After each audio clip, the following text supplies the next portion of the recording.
As strangers in a strange land, refugees often face loss and aloneness. 28-year-old Justin Semahoro takes comfort in his full-time work as a translator in a hospital.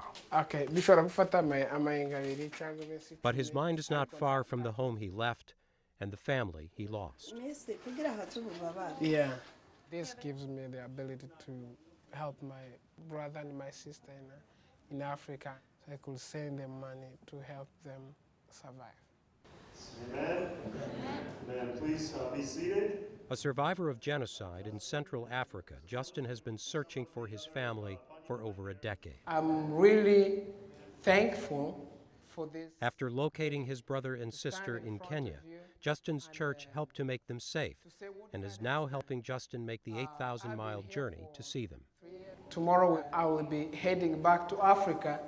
I'll be able to meet my family that I haven't seen for the last 13 years.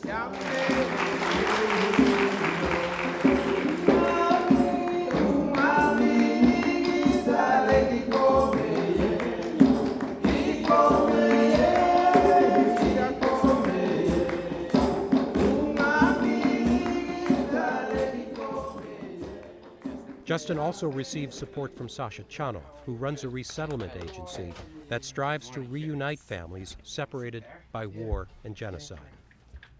I would like to talk about what you think about my family. Yeah. My brother and my sister who are in Kenya. You really know about them. Yes. So I know they have been there for quite a time now. Too long. Too long, and you know how much I miss them. And you're thinking about them every day. Every single day. And one of the difficulties with refugees coming here is that they're always focused on their family members and their friends who are still living as refugees. You cannot rebuild your life here when you know that your brother or sister or mother or father or children are stuck as refugees. They have missed me too so much. Yeah. If we can reunite families together, then there's a much better chance of people moving forward in a positive way. And when you think they might be able to join me here in the US. For family reunion, there are very few mechanisms to enable that to happen. Do you know Aline? Who is Aline? Aline, one of the Gatumba survivors. Do you know her? She was shot through the leg and burned, and her back was burned. I know her. Do you know her? She was in Nairobi at the time we were there. For nearly 30 years, a federal program allowed relatives of refugees into the country ahead of other immigrants.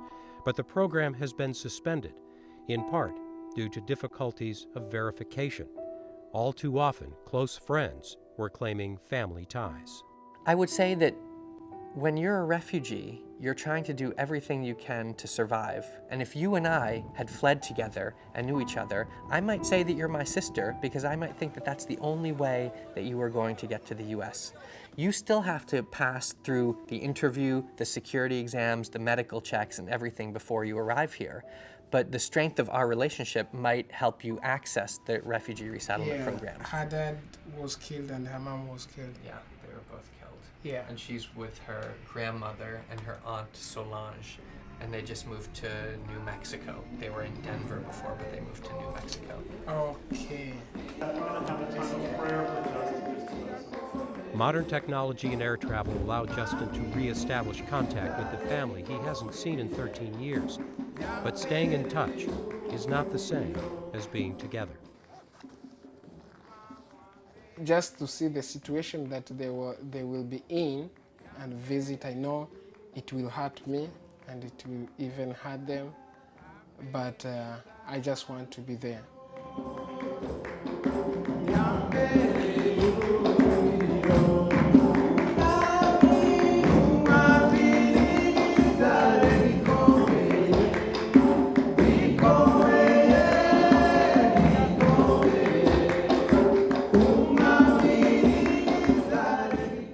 Justin will return to St. Louis in 2 months, but his journey will not be complete until his family is together in America.